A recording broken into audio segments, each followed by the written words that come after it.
Howdy, with this video, I want to go over the doublespeak essay assignment. Make sure you understand what doublespeak is and how it works, and how the essay is going to work. The first thing we're going to work on is reflection number 5. Of course, it's right here under reflections. I already got it pulled up. But for this next reflection, you're going to watch 4 campaign ads. We're going to go back to 2020, so it's not so recent, and your parents won't start screaming or anything when they hear an ad.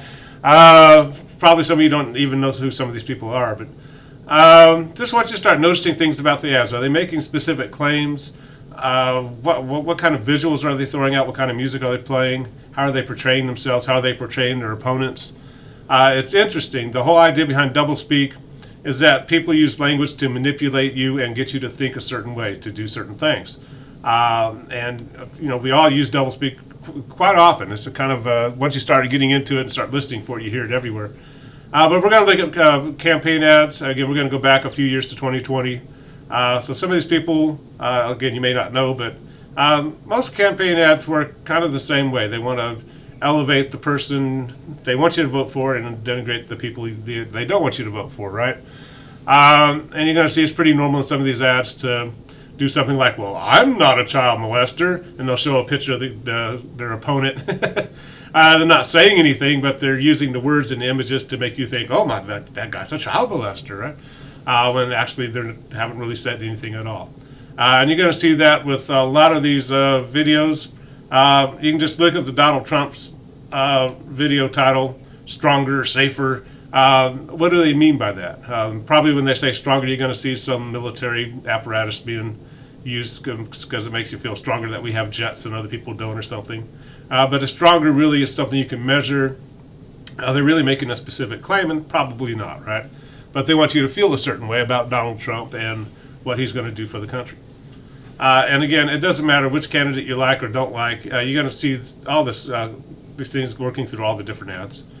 But that's kind of what I want you to do for Reflection 5. Kind of notice, are they really saying anything?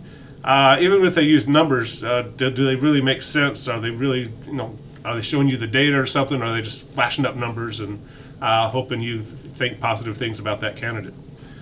And you can pick whichever ones you want to talk about. But try to kind of start getting into this idea that people are using language and images and sounds and all these other things to get you to feel and think a certain way. They're trying to manipulate you, right? For the essay assignment, I've kind of put everything under essay assignments. You'll see a doublespeak essay assignment, a doublespeak source, and the PowerPoint I'm about to go over. The doublespeak essay, I already have some of these pulled up, is the actual essay itself. And it just kind of reviews doublespeak. I'm about to go over this again. I'm not going to read this whole thing, but again, doublespeak is how people use language to control how you think or manipulate how you think, so you think a certain way and do certain things. And what you're going to do is write a 1,200-word essay using APA formatting on the doublespeak advertisement topic of your choosing. I need to prove that before you get too far along. You're going to try and pick hopefully just one particular use of doublespeak, and you should be a primary source. So I don't want to hear you, I don't want to see you going to MSNBC and having them show me how they analyze Donald Trump's doublespeak, for example. I want you to get like a Donald Trump speech, go through it, find the doublespeak in it, and you're going to be kind of the investigative reporter exposing the doublespeak within that speech or in that particular ad or whatever primary source you're going to use. So keep in mind, you need to find a primary source. Some people like to do, I want to do the doublespeak of the Army. That's like, well, you got to find something specific that the Army has done and show examples of, through that primary source of them using doublespeak. You're just not going to do research on other people who have found doublespeak and what the Army does. And any government agency that might screw up something is going to be employing doublespeak to shift responsibility, to make the bad not seem so bad. So it's just not like we're picking on one candidate or one military branch or something like that, or one type of product. Advertisements have to try to manipulate you to try to get you to want to buy the product, right? It's just kind of the way the game's played. And if you're not aware that the game's being played, you got a problem. And that's kind of one reason we're doing this essay, just to kind of start getting everyone thinking in these terms. But make sure you use the primary source. Like I said, if you want to talk about Barack Obama's doublespeak, you got to find a specific speech he made, and then you're going to be the one that goes through that speech and exposes the doublespeak within it. And the nice thing about presidential speeches is they're all documented. Quite often there's videos of them, so they're kind of good to use. Some other politicians you may have struggled a little bit, but you can probably find it. But again, you want to find that primary source, that one speech, that one advertisement, that one primary source that you're going to use for your essay. And that's the hard part. You want to find a good source that you can get a good essay out of. You need to use at least two sources other than your primary source. No encyclopedias or dictionaries, unless you have to look up a specific term somebody's using that you don't understand. You might end up using a dictionary, but that probably won't count as one of your sources. And one of the sources you're going to use is a doublespeak source you just saw on Schoology, and that's right here. It works better if you download it so you can right-click and rotate it. It came out sideways on me. Sorry about that. This is an excerpt from William Lutz, the first chapter of his book called Doublespeak. He's kind of one of the major writers about doublespeak and had this doublespeak award and all these kinds of things. But he does a very good job of explaining what doublespeak is in fairly easy to read terms. And you're going to be using this in your essay so you define the different types of doublespeak, which we'll talk about here in a second. But back to the essay assignment. But you are going to be defining these things. Part of this is a definition essay where you're defining doublespeak and jargon and euphemism and all these other terms. You got to use the long quote, short quote, summary, paraphrase, all the punctuation. Hopefully that's starting to become, I don't know about easy, but pretty doable for you. Don't use it. Avoid I and you. You might have I and you in a hook at the beginning of the essay, but after that you're doing analysis of that primary source. So there's no real reason to use I and you. You may use it in your conclusion, but we'll see. Try and be careful with to be verbs, is and are. It starts to lead to logic problems within paragraphs if you overuse them. Right? Love is like a rock. God is love, so God is like a rock. And it's like, wait a minute. I'm not sure that's what the author's saying, but if you keep using these to be terms, to be verbs, you can run into some logic problems. And you just need action verbs instead of those to be verbs sometimes. But that's the essay assignment. Once we get into it, I'm doing this video on the 3rd. Once we get into all this next week, we'll probably put up a sample essay and kind of go through it a little bit, show you the basic outline. But again, the trick of this is to find a good primary source for you to use for your essay. Also, you probably need to know what doublespeak is in a little more detail, so that's what I'm going to do now. If you want to take a break, this would be a good place to kind of stop and walk around and shake it off for a second. It's not an easy essay, but it's doable, and hopefully once you get into it, it's kind of interesting. You don't realize how much people use language to manipulate you or against you. Right? When you ask your parents, can I have that car or something, they go like, we'll see. They're using doublespeak, right? That's my way of saying no to my kids. I shouldn't tell you this because Holly's in the class, but that really means no, right? But we don't want to just have our kids throw a hissy fit and get all upset, so we just kind of say, well, we'll see. And then it never happens. But it's a good example. Of course, kids use it against their parents, right? When your parents come home and you say, the lamp broke, your parents probably like, okay, you just use passive voice to remove the person doing the action out of the sentence. Who broke the lamp? So we do this all the time, right? So I'm going to go through a PowerPoint. Whoops, I want to start from the beginning there, sorry. Let me get on up. Some of these slides I'm going to go through pretty quickly. But again, the idea of doublespeak is that language is kind of a loaded weapon. People use language against you to get you to buy things, think a certain way, vote for a certain candidate. And if you're not aware of it, you can be kind of a victim to it. Some of this comes from George Orwell. I think people have been using doublespeak since language was invented.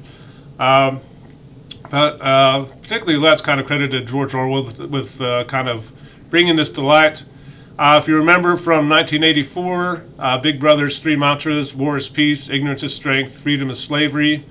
Having these oppositional ideas working to control how you think and get you to think a certain way. Why do we spend so much of our budget on the military in the United States? Well, if we can maintain the ability to wage war, we can maintain the peace, right? That's kind of like, well, who are we fighting against? Canada? I mean, what's all this money going for? But on some level, it also makes sense to us, right? We spend this money so we can maintain some kind of peace. Why do we need to censor things from people? Because their ignorance is strength. We want to save them from themselves. And so you kind of get these ideas in opposition that create very interesting uses of language and show how language can be manipulated to do certain things. This is the basic doublespeak definition from William Lutz from his book called Doublespeak. I don't have it with me. But that's where that source on Schoology is. This is where it's coming from. But doublespeak's language that pretends to communicate but really doesn't. It makes the bad seem good, the negative appear positive, or the unpleasant appear attractive or at least tolerable. So it's making the bad seem good, right? And again, we do this all the time when we think of, if you go to a funeral, she's in a better place, or Jesus called. We have all this doublespeak we use to make a person's death seem not quite so bad. It avoids or shifts responsibility. What's being said doesn't match up with what's happened. Again, if a government agency screws up, they're going to start pulling out this doublespeak to kind of hide and shift the blame. Conceals thought, prevents thought, limits thought. Again, it's a way to manipulate you into not thinking about certain things or glossing over certain things. We're going to see examples here. And that's kind of the three main points to remember. And this PowerPoint's also up there, so some of this I'm not going to read to you. You can read faster than I can talk. But again, it's that idea of manipulation, shifting responsibility. Seeing if the facts actually agree with what's being said. Some examples. And by the way, with these examples, I'm not trying to make anybody mad, but it's just a common part of our speech, and it's just good to be kind of aware of what's happening as we talk. If you're into the abortion debate, if you're pro-choice, just that pro-choice is a good example of doublespeak. It's forcing you to think about abortion in a certain way in terms of women's rights, right? And what does that mean by women's rights? And you can just kind of go on and on with some of these terms. But if you're pro-choice, quite often you're going to hear the fetus referred to as unviable tissue, or abortion is just a procedure, a medical procedure. But then they're going to kind of de-emphasize the moral implications of removing a fetus from the body, right? On the other side, if you're pro-life, again, a very interesting term. Not too many people are anti-life out there. But pro-life automatically starts manipulating the mind and trying to get people to see that side of the debate in a certain way. And generally, pro-life people talk in terms of the unborn child, right? We don't generally talk about ourselves by what we're not. You're not ungraduated students or unmale or something like that. But it sounds like these little zombie children out there, the unborn. But it's an interesting term. But they're trying to put an image in your mind of what the fetus looks like to them, and trying to use language to manipulate how you might think about that particular debate. So again, we're not really talking about how you feel about abortion. We're talking about the language we use when we talk about it, and how that language manipulates and kind of indicates what side of the debate you're probably going to be on. With education, lots of good doublespeak in education. When they first started doing the standards of learnings tests and holding teachers accountable for their students' grades, the high school teachers balked, obviously. I don't want to be responsible for your grades, right? It's your job to earn a certain grade, not mine to give it to you. But the high school teachers in Southwest Virginia started talking in terms of, hey, we got a problem here because we're working with a challenged population. This actually came from one of the teacher union representatives. And if you're a teacher working with a challenged, or school working with a challenged population, it's a great term, right? Because no one's to blame for poor standards of learning scores. It's not the school's fault. It's not the student's fault, really. It's not the teacher's fault. It's the entire population. That's the problem. And how do you fix that? Well, I don't know. Do you bring a whole nother population in that's not quite so challenged? It's kind of a bit of an insult and shifting blame and responsibility, and just an interesting way to talk about things, and a good example of doublespeak, trying to use language to manipulate how people think about things. We're going to talk about 3 types of doublespeak. We're going to talk about euphemism, jargon, and weasel words. Weasel words might be a whole separate category. Then we're going to talk about inflated language, gobbledygook, bureaucraties. Excuse me. I was going to say something, but anyway. So the first topic we're going to talk about is euphemism. It's an inoffensive or positive word used to avoid a harsh, unpleasant, or distasteful reality. We do this all the time, and it's not really doublespeak because we understand what's happening. If I start saying, that student could put forth a little more effort in my class, I'm probably saying, the student's slacking, right? But I kind of put a nice little turn of phrase there to make it not seem quite so bad. But everybody kind of knows what I'm saying. Same thing when someone dies, she passed on. And if you just go to a funeral, hear all these euphemisms for death.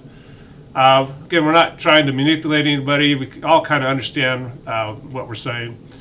So it may not be doublespeak in that sense.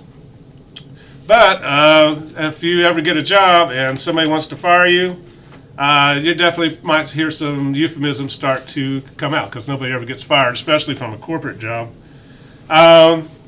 You might experience an involuntary early retirement offer where they make you an offer you can't refuse, right? Your company might go through labor force adjustments. They might move assets overseas. They might be able to do a restructuring. When Northeast State had to fire about 40 people a few years ago, we right-sized. That's how our president called it. Very interesting. Generally, also in education, nobody gets fired. We just don't get renewed. Our contracts don't get renewed. So there's all kinds of interesting ways to fire people. And say if Eastman wants to fire quite a few people, you're going to start hearing this language creep in. And hopefully, if you're not aware of it, you're going to be like, well, they're just downsizing a little bit. People are getting fired. People are getting, they're losing their income, right? And probably their health care and other things. But there's all kinds of nice little euphemistic doublespeak words when companies use when they want to fire people. Labor restructuring is kind of a common one these days. The military uses doublespeak quite often when they talk about what they do. The military is kind of designed to kill people and break things, right? They don't want to do that, but that's kind of what they prepare to do. So when they do news conferences, they might instead say, hey, we killed a bunch of guys today. They might say, well, we acquired some targets and serviced them. We might have converted that hospital into rubble. You use all these words like acquired, serviced, converted. And generally you don't use them towards people, you use them towards targets. And you might do that using air support, right? We don't bomb people anymore, we have air support. We don't attack people, we have preemptive strikes. In other words, I hit you before you hit me because I thought you were going to hit me. Or I thought you might hit me. Preemptive strikes is just a way of saying we attack somebody, right? We don't invade, we might do insertions on the ground or something like that. If we service the wrong targets, we start have very interesting euphemisms for that. If the target we service was our own guy, our own person, we call that friendly fire, right? If we accidentally bomb the orphanage instead of the Al-Qaeda cell, we cause some collateral damage. That might be caused due to incontinent ordnance, right? It's not our fault we bombed the orphanage, it's the bomb's fault. That's what happens with incontinent ordnance. So you can kind of start seeing all this language of war particularly, trying to make the bad not seem quite so bad, shifting blame a little bit. When we talk about a soldier who's died in battle, we're taught to think certain ways. Quite often we say something like, they made the ultimate sacrifice or they gave their life for the country, making it sound like it's the soldier's fault they got put in harm's way and killed. When actually maybe the soldier didn't want to be there, but they got to follow orders, right? But it's kind of putting the blame on the soldier who got killed, not the people who sent them into harm's way, which is kind of interesting. I mean, I use this phrase quite often if I talk about servicemen and servicewomen. But it gets kind of difficult, right? You feel like, God, I've used that before. Now I think about it, it seems kind of weird. we won't think about Pat Tillman. He was, well, you can read the Wikipedia on him. But he got killed in battle and at the beginning of the Gulf War, and the Bush administration tried to, well, he was a hero, but the Bush administration they kind of lied about how he died, and it looks like he got shot by his own people, which happens in war sometimes. I mean, it's chaos quite often. But they kind of lied about it, got caught, and then all this doublespeak came out. So somebody really did who volunteered and you know, in service of his country, got put in harm's way, got killed by his own guy, and they had a hard time explaining that once he kind of used him as a poster child for the Gulf War.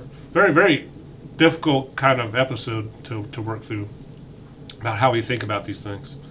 And of course, and our military is a lot more open than those in other countries, right? If you get the military or the government enacting purification programs or re-education programs, and you're going to be part of one of those programs, you're in some deep doo-doo, right? And they're going to use all these euphemisms to show how they're going to hurt you, kill you, or otherwise imprison you in these other countries. So again, the euphemism it's kind of funny sometimes, and then sometimes it's pretty serious, and sometimes you're like, I didn't really think what I was thinking about when I was saying something like that. The ultimate uses of euphemism, the Nazis in World War II, if you're familiar with the Holocaust. If you were Jewish and they were offering you a resettlement program or a resettlement offer, probably to the east, you had a big problem, right? They're getting ready to ship you off to the death camps. There's the gates at Auschwitz. Work will make you free. Well, of course it did, because if you weren't killed right when you got there, they worked you to death because they knew they're going to have more people to replace you coming in. Very good example of a euphemistic kind of phrase there. Work will make you free.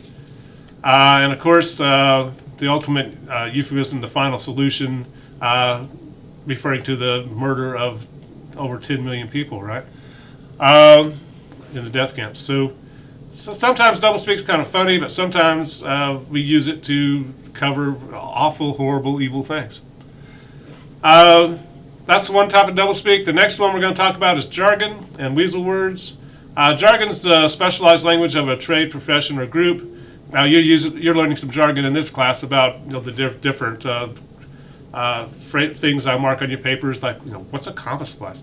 Well, there's this thing about a comma separating two sentences, and you got to learn all the little things about APA and MLA. So this is specialized language there, but I'm not trying to manipulate you in any way. You're just learning the tools of the trade, so to speak.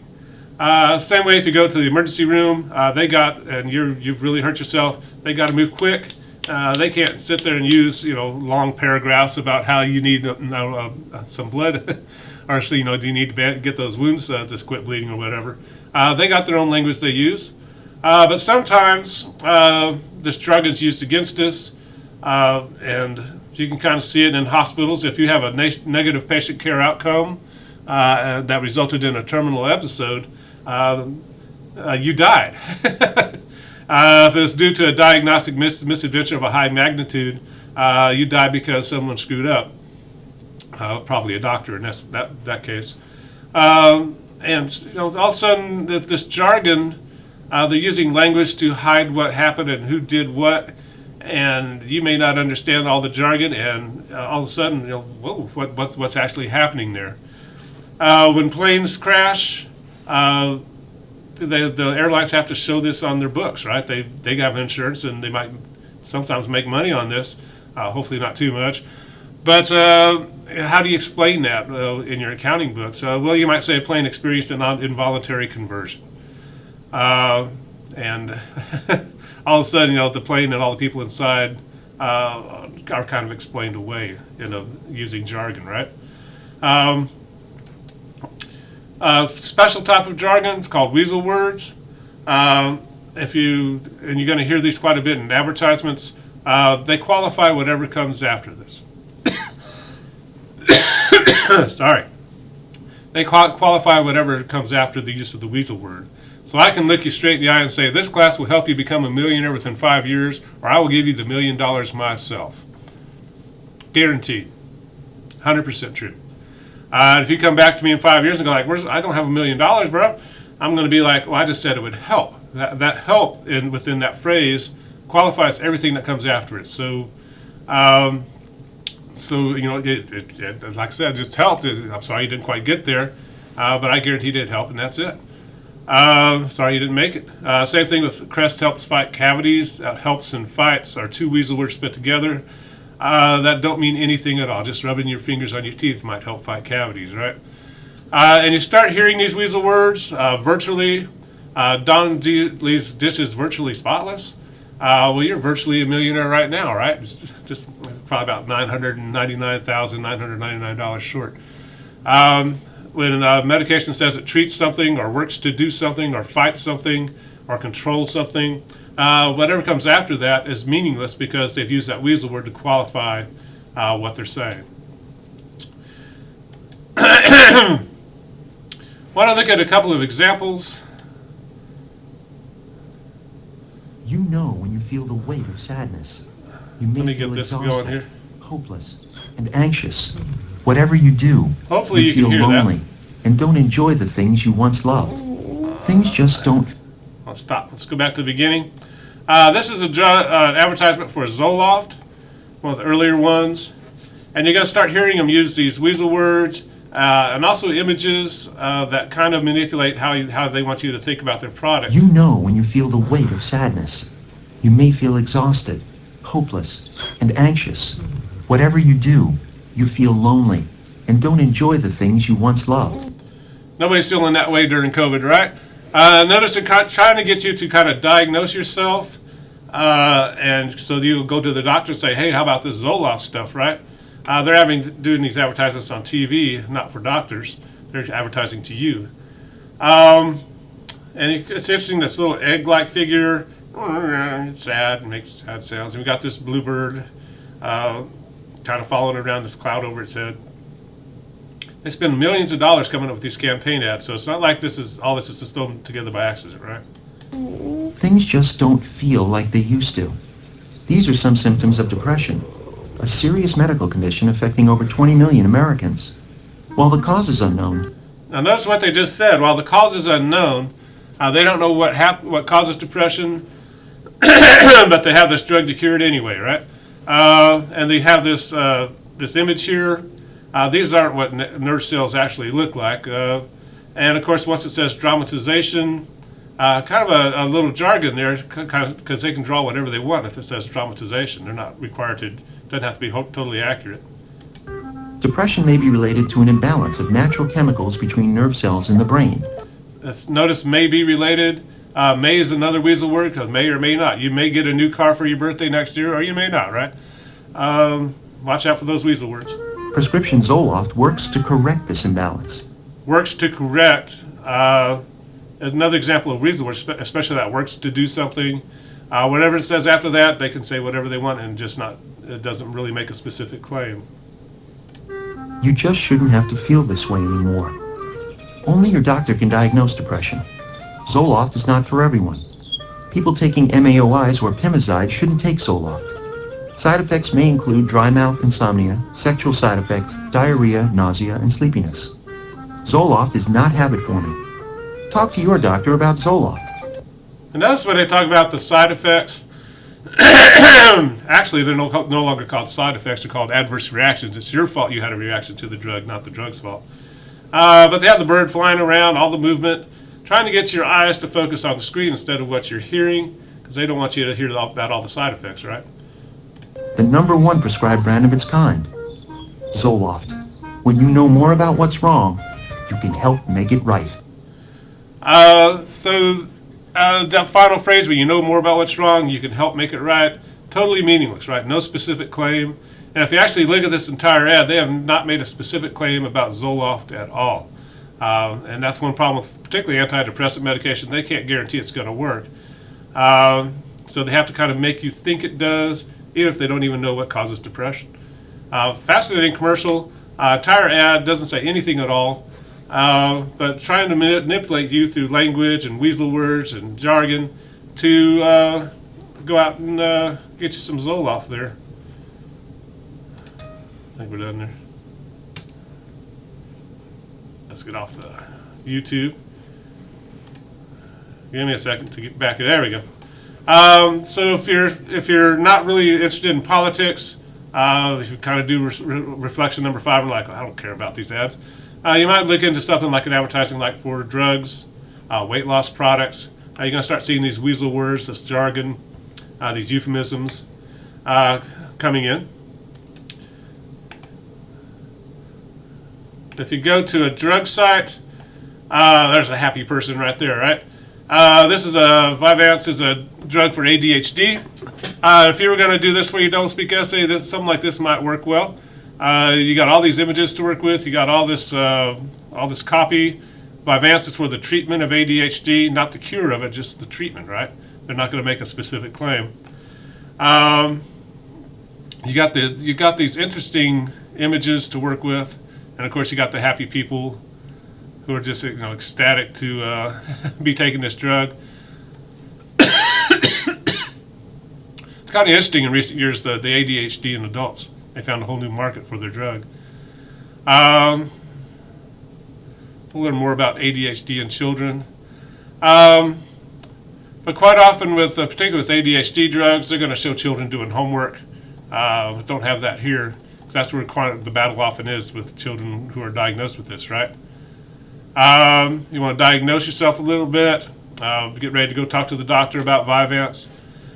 And of course, down here, patient portrayal. This isn't an actual child using this drug. They got a model, right? And you got a lot to work with here. So something like this might be something that might work for you. You may not like this particular ad. You are encouraged to report negative side effects to the FDA. Just kind of these weird phrases in the ad there. I'm kind of looking as we go. And they know how often these side effects occur. It's kind of interesting they don't give the information up front. You can find the information in different sites. This is the information the doctors get with the drug. And this is for Paxil, another antidepressant. And you kind of can come down here and start looking at the research. But notice this probably isn't the first thing they're going to give you when you start taking the drug. Let's do a lot of math. And some of these side effects or adverse reactions, sorry, gotta use my doublespeak, can be pretty common, right? And they kind of compare it to with a Paxil versus a placebo. So one thing that's really interesting when you look at some of this is how often the placebo is effective. But especially like sexual side effects, 1 in 4 people who take Paxil have sexual side effects. That's a lot. Russian roulette's 1 in 6 odds, right? And that's 1 in 4. So you can kind of go through this kind of information if you're going to work with a drug. One problem with doing a drug is you get a lot of information that you got to sort through a little bit. But it's kind of interesting. They also know how often the side effects occur in specific populations. And again, this is the FDA thing they have to do. It's kind of interesting how often it didn't work there, right? Or how no change or made it worse or minimally improved. Placebo and the pill are kind of neck and neck there. That's some interesting information. So I don't mean to be read while I'm supposed to be talking, but it's kind of a startling little graph there about how often Paxil doesn't quite work. It doesn't do much. Wow, it's almost 75%. But anyway, so again, if you're not into politics, a drug ad might work well, a weight loss ad might work well, and you'll just take us through that primary source. You got to start with the original advertisement or the original website, and then take us through the different types of doublespeak within that site. Weasel words aren't just used in advertisement, but if you go to a sale that says up to 75% off, and you get there and nothing 75% off, well, up to means from 0 to 75%, right? And you're going to see, like in education, we enhance our continuous improvement processes. We just like to throw these weasel words out that don't mean anything. You can enhance anything just doesn't mean anything at all, right? In fact, the continual improvement processes is another example of jargon. What exactly does that mean? If you start getting into the mission statements of colleges and businesses, you can get into it's getting some interesting territory too. All right, the last type, inflated language, bureaucratese, gobbledygook. Generally speaking, we're just talking about using obscure and inflated language to confuse the reader, just piling on the words so you just give up.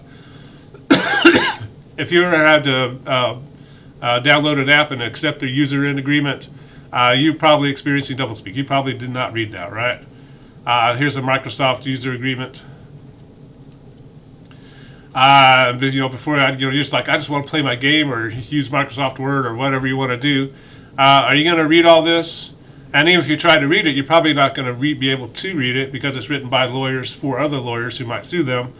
You just say yes. I don't care anymore. Same thing when you buy a car and you start signing loans, or you buy a house. You're going to probably end up signing papers you don't understand because it's written by lawyers for lawyers. They want it that way. They don't want you to read all that. They just want you to sign your life away. And if you try to say, hey, your product didn't work and I want another one, they're going to be like, oh, sorry, no, you agreed to not hold us liable for that. Very interesting how some of those user agreements work. Again, with vision statements, here at Northeast State shall be a premier learning-centered institution whose students and graduates are among the best prepared individuals to meet current and emerging needs. A little bit of doublespeak in there, right? What's the difference between a premier and just a mediocre learning-centered institution? How do you define premier? How do you measure that? How do you know you've reached that plateau, right? What's learning-centered mean? That's kind of some educational jargon. Might mean something to our accreditation agency, but it may not mean much to students, right? What's it mean to be among the best prepared individuals? Does that mean you're talking with them on an equal level? Does it mean you're serving them hors d'oeuvres? You can be among people and not be part of them, right? And how do you meet emerging needs, because you don't even know what they are sometimes? And you can kind of see this inflated language in a lot of things. And I'm not going to bog you down with this, but sometimes, particularly if the government screws up, you're going to see this inflated language. Errors are made when mistakes happen and money was lost and people, you got to get kind of this weird doublespeak creeping into, obscure the facts, manipulate how you think, or just get you to not think at all. Just kind of go like, overload, what's next? So you got the three types. Sometimes they work together. In fact, that's a good source is one that kind of uses all of these, if you can find one. Good example here from General Motors. A while back, they had a problem with their cars because the ignition switch would turn off if you had too much on your keychain, like that. And if if it turns the engine off while you're going 80 miles an hour down the interstate and your steering wheel locks and the power brakes go down, you got a problem, right?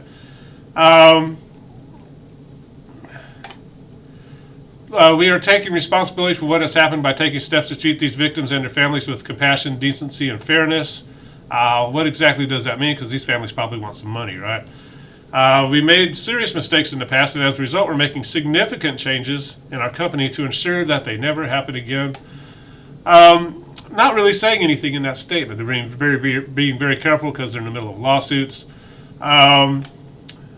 So that once you kind of might be held responsible for something, the doublespeak's going to start creeping in because you can't, you don't want to admit to anything, right?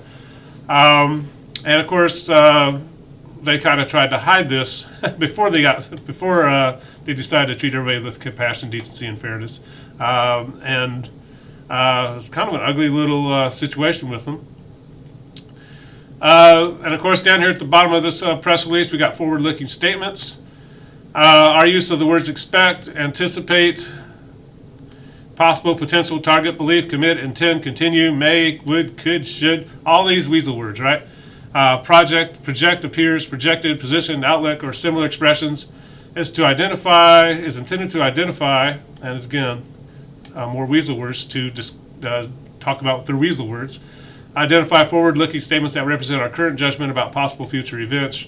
In other words, they're saying we can't hold us responsible for what we think might happen in the future, which that's kind of fair, but I'm not sure. We're not sure how this applies to faulty ignition switches. So they can't guarantee anything. Here's why. Among other items, such factors may include our ability to realize production efficiencies and to achieve reductions in costs as a result of our restructuring initiatives and labor modifications. Right? They might, they're talking about firing people and people losing their careers. Our ability to maintain quality control over our vehicles and avoid material vehicle recalls and the costly effect of on our reputation of product recalls, yada yada. If you just try and read through this thing, it's just like, what are they saying? Basically, they're saying we're not responsible for anything we say, right? Good luck with that. To get kind of and you kind of see if you wanted to pick like a certain event, like a major problem with one of these cars, you want to go to some of these primary sources and expose the doublespeak in them. And even recently with Eastman, right? Eastman they don't have explosions at Eastman. They have uncontrolled release of pressurized gases or something like that. They don't want to admit to anything bad going on. They don't want to make it sound as bad as it might be. So you're going to hear this all the time once you start picking them up, especially the weasel words, how they get piled on top of each other, so you almost don't understand what's being said at all. And then just start throwing in the jargon and the gobbledygook, and all of a sudden you just got a mess on your hands. Want to end with maybe a little humor. I want to watch a John Oliver video. John Oliver's kind of one of those late night talk show hosts that likes to kind of do the news too. Had an excellent episode on the GM recall. Then he had to go back and edit it because he got in a little trouble there. But this is what's left of it. We'll go ahead and play this. I'm starting to lose my voice. But he's a comedian, Just right? this Friday, we learned that GM was holding meetings at the time about dealing with their defective cars. But you'll never guess what they were talking about. These are slides from a PowerPoint presentation given in 2008. Workers were told not to use the word defect or defective, but rather does not perform to design. And GM had judgment words that were banned, including dangerous, crippling, life-threatening, hobbling, and 65 others. How did they even come up with that list? Was it just word association at that point? Okay, everyone, say the first word that comes to mind. Cadillac XCS. Life-threatening. Perfect. The new Chevy Sonic. Crippling and dangerous. Fantastic. Keep them going. There are no bad ideas here, just bad cars. And there were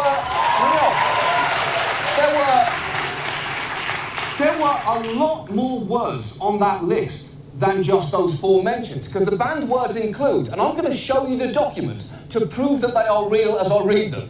They include death trap, decapitating, grenade-like, Hindenburg, Kevorkian-esque, powder keg, rolling sarcophagus, and your toast.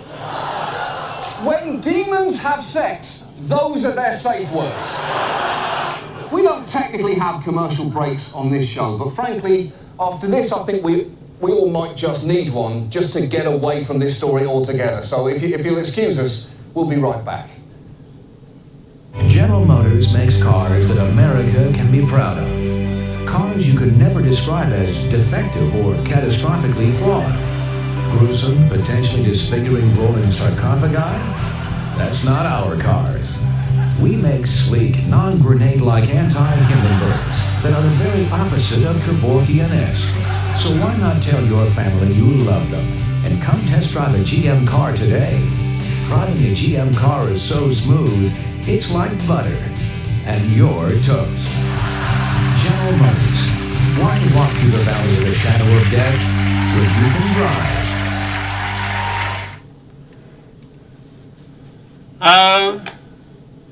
So Oliver's having a little fun there, but also showing all the weasel words and the jargon and gobbledygook that comes with a horrible event like this where people get killed from defective cars. But when you start thinking about your topic, if I can get back to it here, You're looking for some kind of primary source. One event, one advertisement, or if you're not going to do a particular drug ad, you might start with the website, or like with Weight Watchers, not Weight Watchers anymore, it's WW. You might want to go to their website and see how they're handling discussing obesity, right, and weight loss. But it's kind of interesting. I hope you, as you start thinking about this, you start maybe getting a possible topic in mind. And of course, that's what we're going to work on once we're done with the reflection. See if we can take a. I got so much open here. Hold on. Let's go back to the syllabus. Let's download that thing. Just to kind of take a look at the schedule for this one. Right, you're turning in essay number 4 on Saturday. I'm doing this video on the 3rd. We'll start with reflection number 5. Won't be due to next Saturday.